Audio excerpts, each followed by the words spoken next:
China के अंदर डूब रहे हैं तो इंडिया के भी बैंक्स डूबेंगे, गारंटी है। तो भाई ऐसा तो है नहीं कि इंडिया के बैंक्स कुछ अलग है इसके अंदर।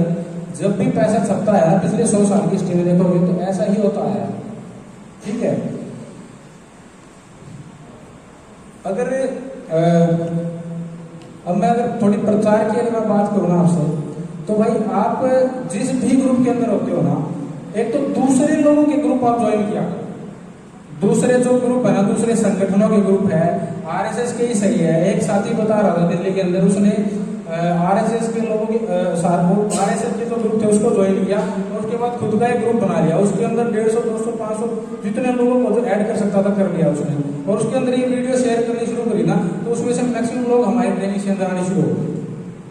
उनको पता नहीं है ना कि वो देशभक्ति कर रहे हैं या फिर मतलब अंधभक्ति में जा रहे हैं, उनको थोड़ी पता है। वो तो उनको तो लगता है कि वो देशभक्ति में जा रहे हैं। तो जब हम किसी को बताएंगे नहीं ना, जब तक ये न्यू वर्ल्ड ऑर्डर है क्या, न्यू वर्ल्ड ऑर्डर की जो मतलब कि अजय स्थापित जो कर रहे हैं, तो उसके पीछे का कारण क्या है। अभी आप एक बात हो, मैक्सिमम क्वेश्चन आते हैं मेरे पास भी आते हैं, डायरेक्ट आते हैं, मैसेज करते हैं कि भाई हमें ये बता दो कि जो आप ये बोलते हो कि 1% लोग 99% पैसे को कैसे हैंडल करते हैं। ये क्वेश्चन डायरेक्ट आता, काफी बार पूछा गया है। अब मैं एक एग्जांपल देके बताता हूँ कि कैसे हैंडल किया जाता है। कुछ एसेट मैनेजमेंट कंपनीज होती है, ठीक है, इसको हम एसेट मैनेजमेंट कंपनीज बोलते हैं उनको, जिसके अंदर ब्लैक रॉक आता है, स्टेट कैपिटल स्टेट करके है, ठीक है, स्टेट कैपिटल, वैनगार्ड है, बहुत सारी कंपनियां हैं, 50-100 कंपनियां हैं। अब मान लो ये दुनिया के 100 उद्योगपति बैठे हैं, ये एलन मस्क बैठा है, ये जेफ बेजोस बैठा है, ये अंबानी बैठा है, ये अडानी बैठा है, ठीक है, और मैं हूं ब्लैक रॉक, ये मेरे साथ में और 50 कंपनियां हैं। आपसे मैं सबसे 20% पैसा ले लेता हूं, ठीक है, आपसे मैं सबसे 20% पैसा ले लेता हूं, और आपको मैं गारंटी देता हूं कि मैं आपको पैसा जो है मैक्सिमम प्रॉफिट बना के दूंगा आपसे। अब मान लो आप सबके पास 1-1 लाख रुपए था और आप 100 लोग हो, तो उसमें से 20-20 हजार मैंने ले लिया आपसे, ठीक है, तो मेरे पास कितना हो गया 20 लाख। आप सबके पास कितना रहेगा 80,000, 80,000 रहेंगे आपके पास, 80 हजार के मालिक, और मेरे पास 20 लाख। अब मेरी मर्जी है कि मैं इस एलन मस्क को उठाऊं या नहीं उठाऊं, समझ रहे हो बात को। तो जब आप देखोगे ना कि फंड कितना मैनेज करती है ये कंपनीज, तो 10 ट्रिलियन से ज्यादा की अकेली फंड को मैनेज करती है ब्लैक रॉक। वैनगार्ड अकेला फंड को मैनेज करती है 8 ट्रिलियन के आसपास, 4 trillion state seed capital. 3 company top वाले बता रहा हूं। दुनिया की कोई ऐसी कंपनी नहीं है, कोई भी ऐसा है, कोई भी मतलब कोई नया कोई एंटरप्रेन्योर बन के निकल के आ रहा है ना, तो उसकी कंपनी में देखना इसी कंपनी की इन्वेस्टमेंट होगी। और ये किन कंपनीज के अंदर इन्वेस्ट करती है, जो सर्विलांस स्टेट बनाने में हेल्प करती है, जो कंपनीज जो कैमरास बनाती है। चाइना के अंदर एक कैमरे बनाने की कंपनी है। वैसे तो दुनिया का कोई कंपनी भी उस चाइना की कंपनीज के अंदर इन्वेस्ट नहीं कर सकती, लेकिन ब्लैक रॉक करती है। और कहने को हम कहते हैं कि वो चाइना तो बिल्कुल अलग रहता है। भाई अमेरिका की जो जीडीपी है ना, वो लगभग 20-22-24 ट्रिलियन के आसपास है, और ये अकेली एक कंपनी की जो फंड मैनेज करती है वो 10 ट्रिलियन करती है। तो ताकतवर कौन हुआ। अब एक बात आओ, जब ये कोविड आता है तो उस टाइम पे सलाहकार के रूप में किसको बुलाया जाता है, लैरी फिंक को। किसकी, कौन, ब्लैक रॉक कंपनी। और ऐसा नहीं है कि ये 3 कंपनियां अलग अलग कंपनी है। ब्लैक रॉक इन्वेस्ट करती है पैसा इसके अंदर, वैनगार्ड के अंदर, वैनगार्ड करती है ब्लैक रॉक के अंदर, ये करती है स्टेट स्ट्रीट कैपिटल के अंदर। तो ये सारा जो है कुल मिला के एक ही जगह से पैसा आ रहा है। ये वर्ल्ड बैंक को भी पैसा देते हैं, ये IMF को भी पैसा देते हैं। तो कुल मिला के बात ये है। और जब इनके पीछे जाओगे ना, तो इनके अंदर जो पूरी इन्वेस्टमेंट किसकी है, जिस 2%, 5%, 2%, तो उसके पीछे यही नाम आते हैं, रोथशाइल्ड, रॉकफेलर फाउंडेशन, ये जो जितने नाम है ना यही आते हैं। तो ये तरीका है इनका, इन्होंने एक तरीका स्टैब्लिश कर रखा है कि पूरी दुनिया को कंट्रोल कैसे करना है। इंडिया के अंदर अगर स्टील की इंडस्ट्री है तो उसके अंदर अगर 10 कंपनियां हैं, टाटा वगैरह सारी कंपनियां, तो उसके अंदर ये पैसा किस तरीके से इन्वेस्ट किया जाए ये इन्होंने पूरा बना रखा है। अगर आप कहोगे ना ओयो जैसी, पेटीएम जैसी नई नई कंपनी आती है, इनके अंदर भी नहीं की डायरेक्ट इन्वेस्टमेंट है। समझ रहे हो? तो वो कंट्रोल क्यों नहीं कर सकते भाई? अगर 100% की पार्टनरशिप में से अगर 70% अगर इन्हीं की कंपनियों की इन्वेस्टमेंट आ रखी है, तो कौन डिसीजन लेगा?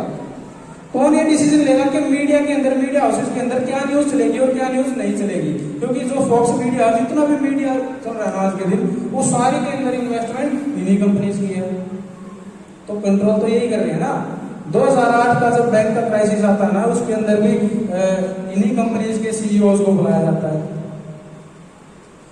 जो कोविड को जब इन्होंने वर्ल्ड इकोनॉमिक फोरम ने और WHO ने, इन सब ने जब ये किया कि महामारी इसको घोषित किया जाए, तो उसके अंदर जो कमेटी बनाई गई थी ना, वो सारी इन्हीं कंपनीज के सीईओज थे।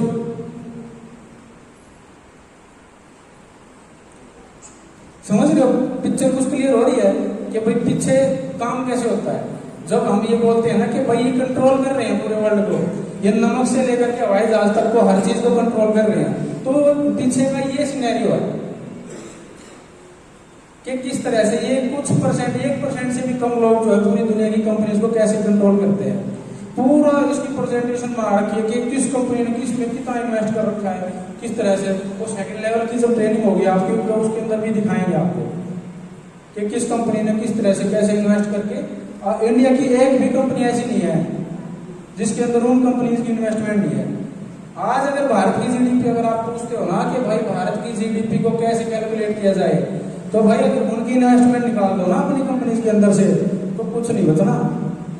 3 ट्रिलियन की तो सारी अपनी इकोनॉमी है, और वो एक कंपनी 10-10 ट्रिलियन की है। तो एक्चुअल में जो डिसीजन लिए जाते हैं ना, हमें लगता है कि पॉलिटिशियंस लेते हैं, अपनी मर्जी से लेते हैं, या कुछ ये उद्योगपति भी लेते हैं, लेकिन उनके पीछे बैठे जो लोग हैं ना, वो ही दिलवाते हैं, वो कभी सामने नहीं आते। उनको अगर सामने लाना है, उनको देखना है किस तरह से, तो आपको डॉक्यूमेंट्स उठाने पड़ेंगे, आपको खुद से रिसर्च करनी पड़ेगी। जो मैं बोल रहा हूँ क्या वो सच है कि नहीं है, आपको देखना पड़ेगा ना कि भाई टाटा मोटर्स के अंदर इन्वेस्टमेंट किसकी है सबसे ज्यादा? अडानी है। अडानी पावर के अंदर किसकी इन्वेस्टमेंट है ज्यादा? तो जब ये सारी चीजें आप देखोगे ना, तब आपको समझ में आ जाएगा, पूरी पिक्चर जो है वो क्लियर होती चली जाएगी कि ये सबसे बड़ा मुद्दा आज के दिन कि आप मेरे को एक बात बताओ कि आप जब सुबह उठते हो और शाम तक जब आप सोते नहीं हो, जब तक आपका जो डेली रूटीन होता है वो सेम होता है, लगभग सेम होता है।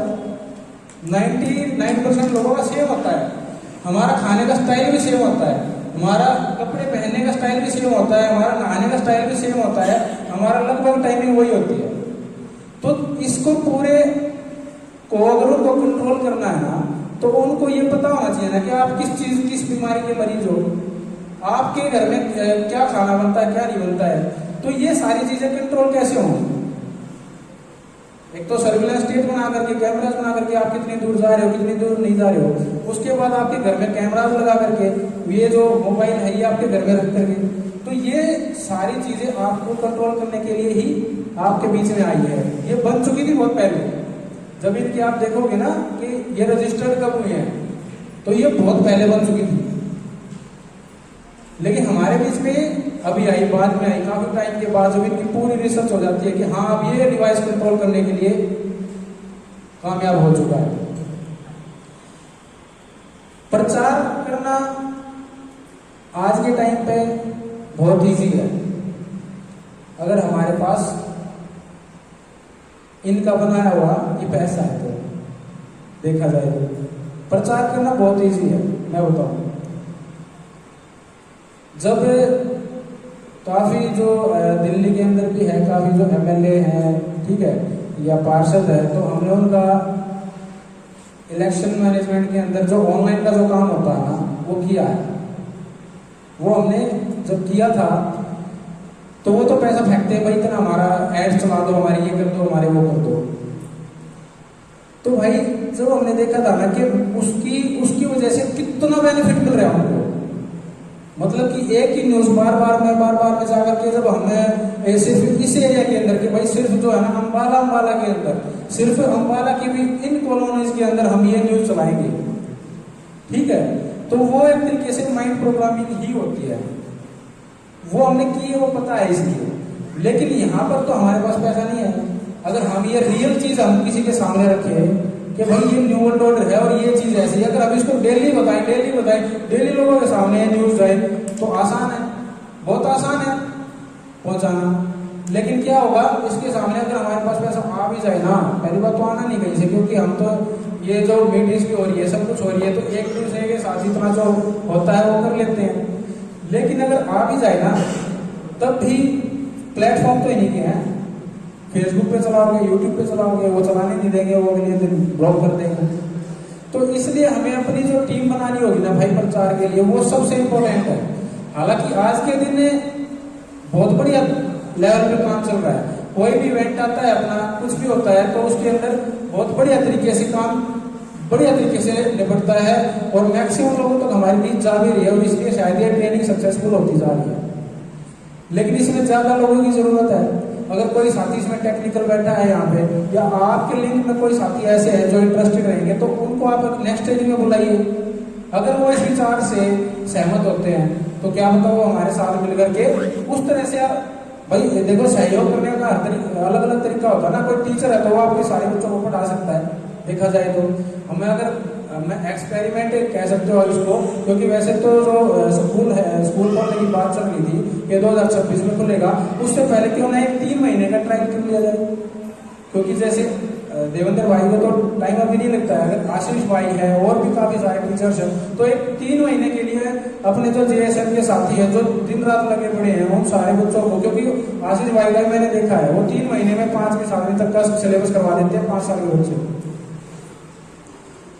10-11 साल के बच्चे को 10वीं तक का सिलेबस करवा देते हैं 3 महीने 5 महीने के अंदर। तो अगर आपके बच्चों की तरफ से आप निश्चित हो जाओ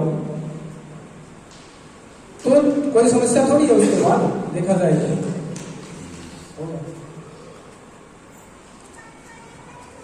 तो उसमें कोई समस्या नहीं है इसके अंदर हमें, ठीक है। वैसे तो काफी कुछ था, लेकिन अभी ऋषि भाई बोल रहे हैं तो कोई बात नहीं, आप चलने दो सर एक बार पूरा करो।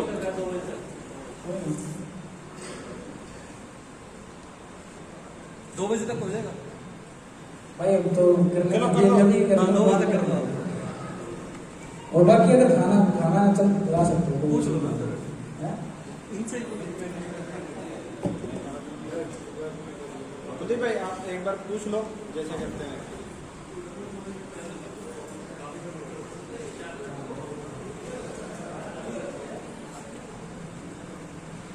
क्योंकि डाटा सबसे इंपॉर्टेंट है, डाटा सबसे इंपॉर्टेंट है आज के टाइम पे।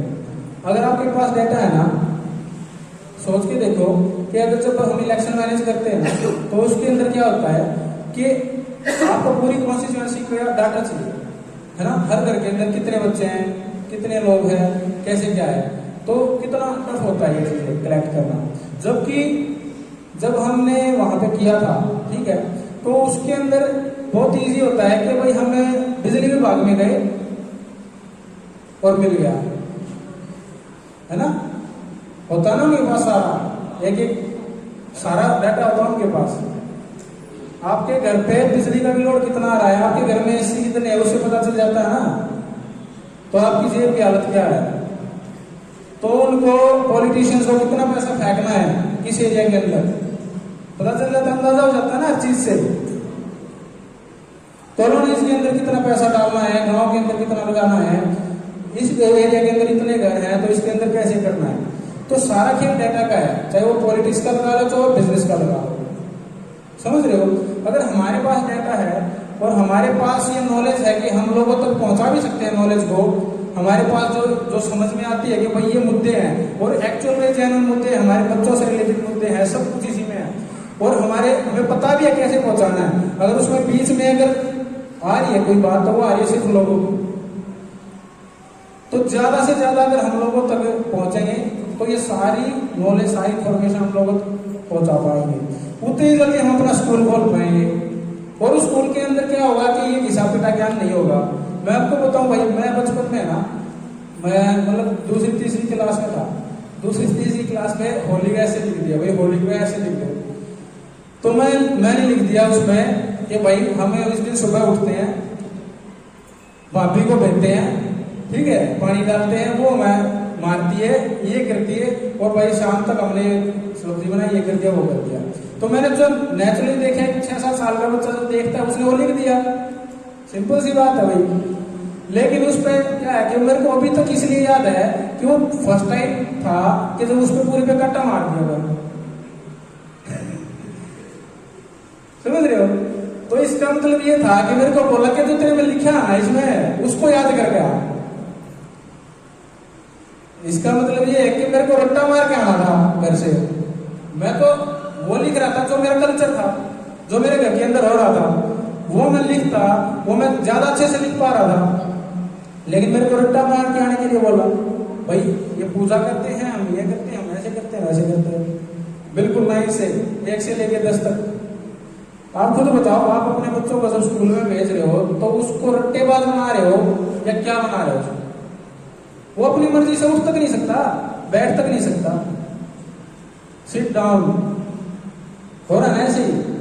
तो भाई जिसके लिए हम इस व्यवस्था के अंदर लगे पड़े हैं, पैसा कमाने में लगे पड़े हैं कि हमारे बच्चे अच्छे स्कूलों में जा पाए, उन बड़े बड़े स्कूलों में भी यही चल रहा है। उन बड़े बड़े स्कूलों में भी यही चल रहा है कि बच्चे को सिर्फ और सिर्फ नौकर बनाने की तैयारी करो। क्या हो रहा है?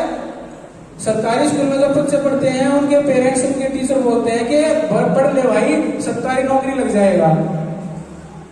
और जो प्राइवेट बड़े बड़े स्कूलों के बच्चे पढ़ते हैं उनको बोलते हैं कि अच्छा पैकेज मिल जाएगा, पढ़ ले।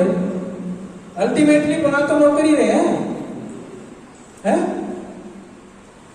अल्टीमेटली बना तो नौकरी रहे उसमें।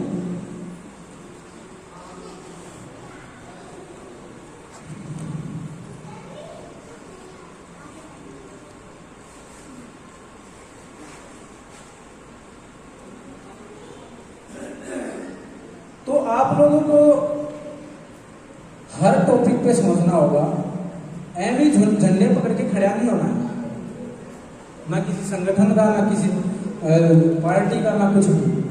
आपको पता होना चाहिए कि भाई आपके बच्चों का फ्यूचर कैसा है। आपके बच्चों का फ्यूचर अगर भारतीय जनता पार्टी खराब करने जा रही है, स्कूलों की वो हालत कर करके, तो अगर केजरीवाल ये झूठ बोलता है कि वो स्कूल के अंदर अच्छी शिक्षा दे रहा है, तो आपको उससे पूछना होगा ना भाई, जो स्कूल में टीचर है ना दिल्ली से है, तो पता है ना भाई, वो तो मतलब जो मीडिया में जो दिखाया जाता है वो नहीं होता। स्कूल के टीचर पता क्या बोलते हैं दिल्ली के? वो बोलते हैं कि भाई पढ़ाने के लिए टाइम ही नहीं बचा है, इतना ऑफिस वर्क दे दिया उन्होंने, इतना मतलब रिटर्न वर्क है कि उसी में करते रहते पढ़ाने का टाइम ही नहीं बचा है।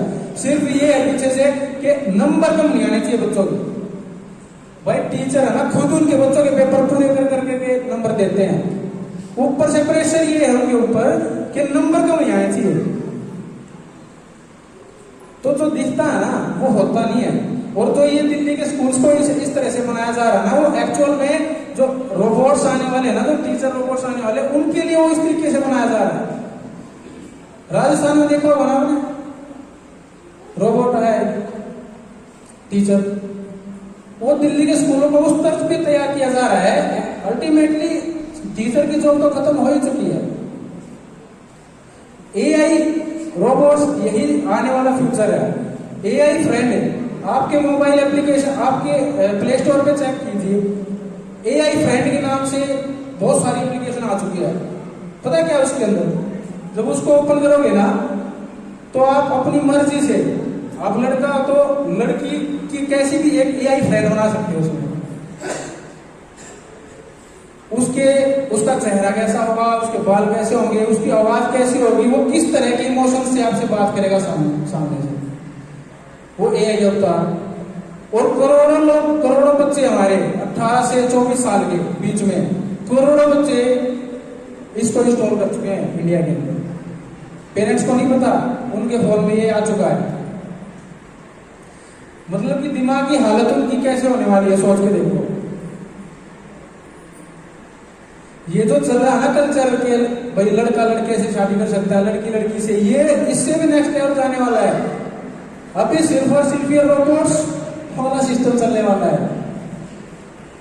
भाई सिंपल सी बात है ना, इनका जो मोटिव है तो यही है ना कि पॉपुलेशन नहीं बढ़ने देना है, घटाना है पॉपुलेशन को। तो ये अपने हर तरीके से हर हथकंडे को अपनाते हैं, है ना।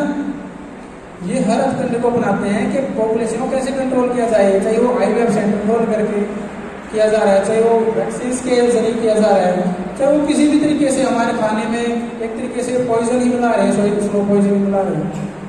तो हर तरह से आपको कमजोर ही किया जा रहा है। अगर मैं बात करूं ना भाई एजुकेशन की, नौकरियों की, तो एक बार आप नजर दौड़ा के देखना, किसी भी फील्ड में हम उसी तरफ जा रहे हैं जिस तरफ हम बात कर रहे हैं, उसी तरफ जा रहे हैं। नौकरियों में आप कुछ सोच के देखो, आज से 5 साल के बाद, एक बार फ्यूचरिस्टिक सोच के देखो कि आज से 5 साल के बाद सरकारी नौकरियां लगभग निकलेंगी तो बिल्कुल भी नहीं, क्योंकि अभी जो निकल रही थी ना पिछले 10 साल से पहले और आज, वो लगभग उसमें सिर्फ 25% ही निकल रही है। अगर 100 निकल रही थी तो 25 निकल रही है आज, और उसको भी कॉन्ट्रैक्ट बेस पे भर रहे हैं। ये मैं इसलिए बता सकता हूँ क्योंकि मैं खुद एक गवर्नमेंट एम्प्लॉय, समझ रहे हो। अब मेरे को कुछ लोग बोलते हैं यार तू तो पागल हो गया, किसी को मिलती ही नौकरी तू छोड़ रहा है। 60-70 हजार की नौकरी में किसी नौकरी छोड़ेगा क्या? लेकिन मैं इतना कॉन्फिडेंट हूं ना, मेरे को पता है कि भाई 5-7 साल में तो ये गए। और दूसरी चीज, जितने भर्ती हो रही है तो रेलवे के अंदर जब जितने भी डिपार्टमेंट्स को प्राइवेटाइजेशन के अंदर लाया जा रहा है वो सारे सरकारी रह गए, वो भी तो सारे प्राइवेट हो गए ना, है? तो जितने भी ये वहम है ना कि सरकारी नौकरी का है कि भाई सरकारी नौकरी लग जाओ, ये हो जाओ, कुछ नहीं होना भाई। सरकारी नौकरी का एक्चुअल में तो खत्म की जा रही है। उसके पीछे की मंशा ये है कि भाई रोबोटिक्स जब आने वाले हैं तो अधिकतर लोगों की जरूरत इनको पड़ती ही नहीं है ना। जब एआई काम करेगा जब हमारा, तो वो क्या करना है उसको। भाई प्राइवेट जॉब्स के अंदर आप देख लो, कोई कंपनी 10,000 एम्प्लॉयज को निकाल रही है, कोई 20,000 को, कोई 30,000 को, कोई 40,000 को, कोई 50,000 को। उसके पीछे का रीजन यही है ना। एक टाइम ऐसा आ जाएगा कि जब मैक्सिमम लोगों के पास रोजगार नहीं होगा, और उसी के लिए पता है क्या चालू किया जा रहा है? पता है, यूट्यूब पर आप जो वीडियो देखोगे ना तो आपको क्रिप्टो करेंसी मिलेगी बदले में, समझ रहे हो। जब आप 1 घंटा वीडियो देख लोगे ना तो बदले में फेसबुक पे जब आप देखोगे तो बदले मिलेगा आपको लिब्रा कॉइन। तो आप क्या कहोगे कि भाई वीडियो देख कर पैसा कमाना है तो सबसे आसान है, कुछ करने की जरूरत नहीं है, बस वीडियो चला के कर दो। अरे वे कोई आपके अकाउंट मांग लग रहे हैं और अकाउंट से फिर बैंक में ट्रांसफर कर लियो, होगा। ये ज्यादा दूर की नहीं बता रहा मैं, ये 2025 में तो जो वर्चुअल वर्ल्ड लॉन्च होने जा रहा ना, इसके अंदर फेसबुक मेटा जो नाम रखा है फेसबुक ने, इसलिए रखा है। पूरे इंडिया के एजुकेशन सिस्टम को कैप्चर करने वाला है फेसबुक। और साथ में जितना भी जब जो मैं बता रहा था ना, जितनी भी लोकेशन है इंडिया की, उसको बस आप लगाओ ऐसे उस पे, और उसके बाद आप गोवा पहुंच गए, उसके बाद आप घर बैठे बैठे कश्मीर पहुंच गए और उसी में आनंद लो, समझे। और ये बड़ा बिजनेस बनने वाला है भाई, $1 बिलियन की इंडस्ट्री बन चुकी है, ये इन्वेस्टमेंट हो चुकी है इसमें, बड़े बड़े उद्योगपति। तो वो लेगा कौन? आपके बच्चे लेंगे ना, है। और जब वो उसको लेंगे और जब उसको यूज करेंगे, तो अभी जो हम बात करते हैं ना कि मोबाइल के कितने गलत असर है, उसके तो भूल ही जाओ कितने गलत असर होने वाले हैं। रियल वर्ल्ड से उनको समझ नहीं आएगा कि ये रियल वर्ल्ड है और ये वर्चुअल वर्ल्ड है। उसमें पूरा अपने घर का मैप होगा उसके अंदर। अर्थ 2.0 के नाम से ऐसी एप्लीकेशंस भी लॉन्च हो चुकी है, ठीक है। उसके अंदर पोर्ट्स दिख रहे हैं, इंडिया गेट सब कितना लग रहा है उसके अंदर, और वहां पे आपका उतार जाएगा हो जाएगा। समझ पा रहे हो ना जो मैं बोलना चाह रहा हूँ? कंप्यूटर के अंदर ही बच्चों की दुनिया को बनाने का पूरा इंतजाम कर दिया इन्होंने। जो आज बच्चे फोन नहीं छोड़ रहे ना, वो उसको भी नहीं छोड़ेंगे। उनको पता ही नहीं है रील में हो क्या रहा है, जो अगली पीढ़ी है उसको बिल्कुल नहीं पता है। अगर ये सारी बातें है ना, ये बताने का लॉजिक यही है कि भाई आपको हर चीज का पता हो गया, ऐसा हो रहा है और ऐसा हो रहा है तो इससे लड़ा कैसे जाए भाई, इसमें हम अपना योगदान कैसे दिए दें इसमें, क्योंकि अल्टीमेटली भाई बच्चे तो सब के जाने हैं, देखा जाए तो बच्चे तो सब के ही जाने इसके अंदर। ऐसा कोई नहीं है कि मैं अपने बच्चों को बचा लूंगा, मैं करोड़ कमा लूंगा, 10 करोड़ कमा लूंगा। जब ये अरबपति भी बाद में लपेटे जाएंगे, इनका बाद में नंबर आएगा, अपना अभी आ रहा है, बस बात इतनी सी है। हाँ, उनके से में लपेटा जा रहा है, फिर उनको बाद में लपेटेंगे वो। भाई उनकी तो मानसिकता ये है ना कि भाई हम तो दुनिया के राजा है, हम तो दुनिया के मालिक है। और इतना प्लान तरीके से हर काम होता है उनका कि आपको हर चीज वो बता के करेंगे, न्यूज़पेपर में फ्लैश करेंगे, सब कुछ करेंगे, बस आपको नजर होनी चाहिए कि ऐसा होने वाला है ना।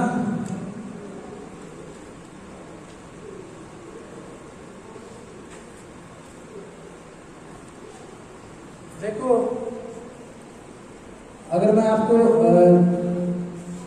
ये कहूँ ना कि भाई कल से आप आईटी सेल के अंदर काम करना शुरू कर दो, तो मुझे ये पता है कि भाई सबकी पर्सनल प्रॉब्लम होती है ना, घर की प्रॉब्लम है, किसी के घर में भाई मतलब कि जॉब ऐसी है किसी की कि वो टाइम नहीं दे सकता है, किसी का भाई आप मान के चलो कि बजट ही नहीं है कि वो मतलब कि कोई हेल्प उसमें कर सकता है हमारी, कुछ भी है, सबकी अपनी पर्सनल प्रॉब्लम होती है, हमारी भी है, एक तरीके से सबकी है भाई जो भी है।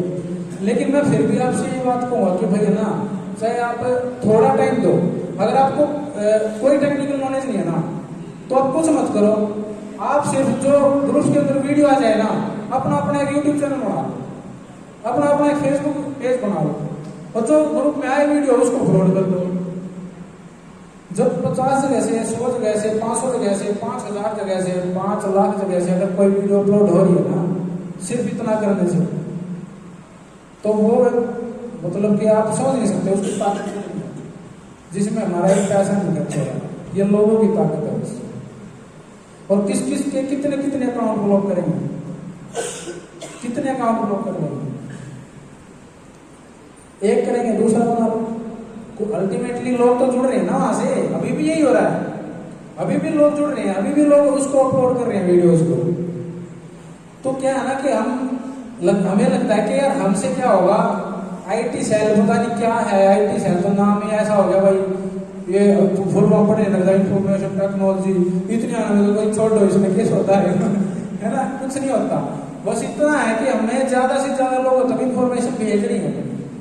अगले बार मैसेज आएगा, अरे भाई क्या भेज रहा है ये, दिमाग ठीक है। शुरुआत में ऐसे ही लगता है भाई, शुरू में 2 साल पहले मैं भी ऐसे ही गालियां पड़ती थी जो फ्रेंड सर्कल था, जितना भी जो था ना, वो ऐसे थोड़ी, आज के टाइम पे वो सारा खत्म हो गया था, लेकिन आज वो सारे वापस उठने लगे। पता है क्यों? क्योंकि उन्होंने ये देख लिया कि भाई ये बंदा 1 साल 2 साल 3 साल से एक ही बात को स्टैंड कर रहा है, बदल ही नहीं रहा है। किसी अफवाह की चपेट में होता तो बदल जाता ना। मैं तो 2 साल पहले भी हम कह रहे थे कि भाई ये वैक्सीनेशन फ्रॉड है, आज भी कह रहे हैं, बड़े बड़े डॉक्टर भी कहने लग गए हैं। एक आधा पॉलिटिशियन भी बीच में घुसा तो दे, लेकिन फिर उसको धमका दें तो फिर चुप हो जाए। बोला था ना अखिलेश यादव ने, बोला था कि मैं नहीं लगवाऊंगा, तो इसका मतलब कुछ तो है ना दाल में काला है।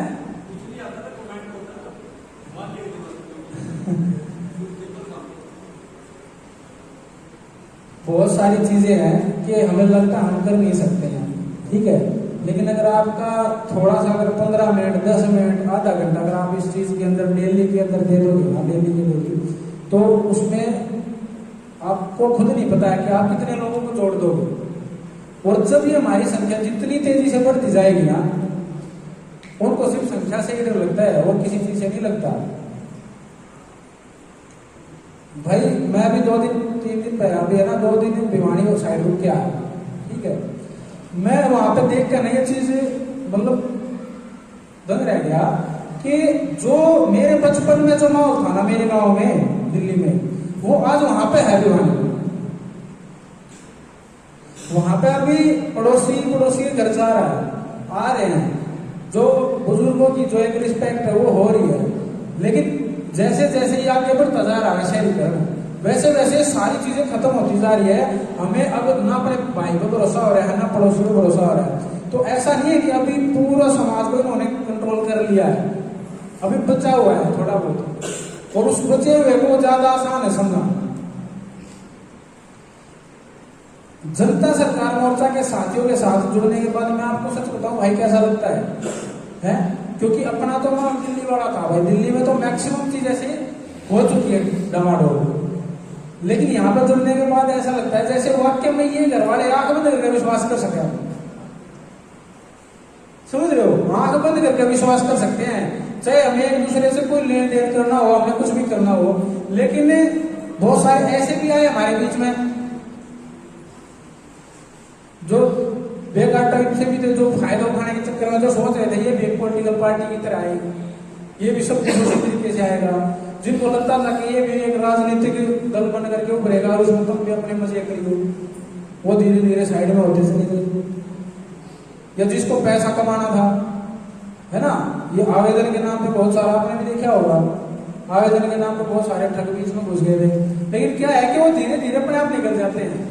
जनता सरकार मोर्चा में भाई एक ऐसा ना फिल्टर लगा हुआ है, मैं सही बताऊं तो एक ऐसा फिल्टर लगा हुआ है कि जब उसमें से आता है ना कोई भी नया बंदा जब आ रहा ना, तो वो ऑटोमेटिकली डिटेक्ट कर रहा है कि भाई ये बंदे की मंशा क्या है, अपने परिवार के लिए अच्छी मंशा है इसकी, तो वो अपने आप अंदर आ जाता है। और जब लोगों को ठगने की जिसकी है ना, वो अपने आप बाहर चला जाता है। एक बार ठग लेगा, दूसरी बार तो नहीं ठगने पाता, दूसरी बार वो बाहर हो जाता है। तो ऐसे लोग आते रहेंगे, बीच में जाते रहेंगे, हमें उनसे कोई फर्क नहीं पड़ता। लेकिन जो अपना जो परिवार है ना, वो इतना बढ़िया तरीके से चल रहा है। मैं आपको बता दूं, एक भी संगठन नहीं है जो आरएसएस है ना 2014, 15, 16 में आरएसएस में भी जा चुका हूं। ऐसा नहीं उनका माहौल नहीं देखा, मैंने उनका माहौल देखा था, लेकिन रुका नहीं। मैं क्यों नहीं रुका भाई? मैं देखा कि सारे इनको देश से कोई मतलब ही नहीं है, एजेंडा लेकर चल रहे हैं अपने अपने, इनको समाज से कोई मतलब नहीं है। जो ऊपर निर्देश कर देता है वो निचला मान के चल पड़ता है। इसलिए जनता सरकार मोर्चा में कोई पद ही नहीं बना, ना कोई ऊपर से निर्देश है, आदेश है, ना कुछ है।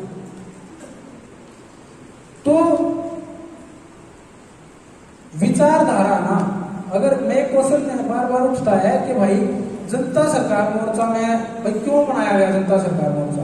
भाई मैं आपसे पूछता हूं, ठीक है, जितनी भी विचारधारा आज के दिन चल रही है, ठीक है, अगर उनमें से एक भी सही होती ना, पूरी तरह से एक भी सही होती, तो यह समाज इस तरफ जा रहा होता है।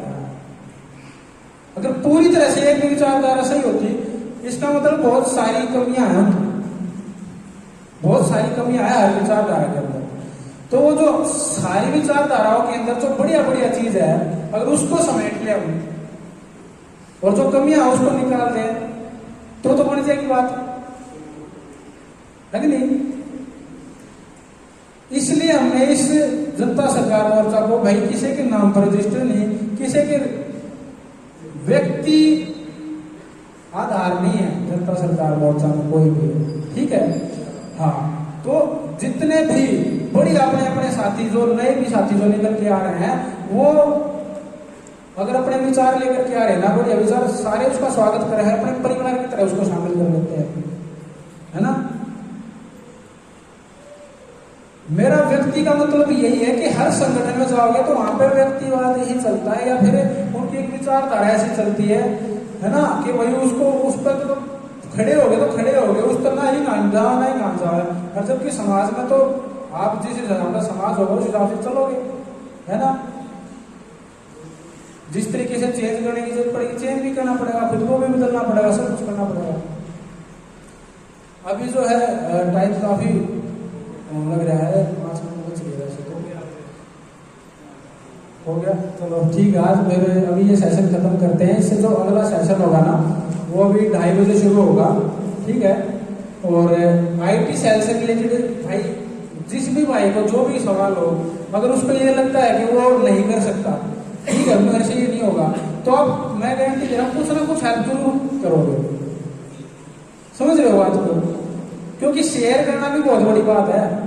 शेयर करने का भी टाइम अगर लोगों के पास है ना चीजों को, अगर दिन में आपने 15-20 मिनट निकाल रहे हैं, सिर्फ आपने शेयर ही कर दिया ना फेसबुक पे, व्हाट्सएप पे, ट्विटर पे अकाउंट बनाओ, सब जगह पे, तो एक्चुअल में चीजें ट्रेंड करने लग जाती है।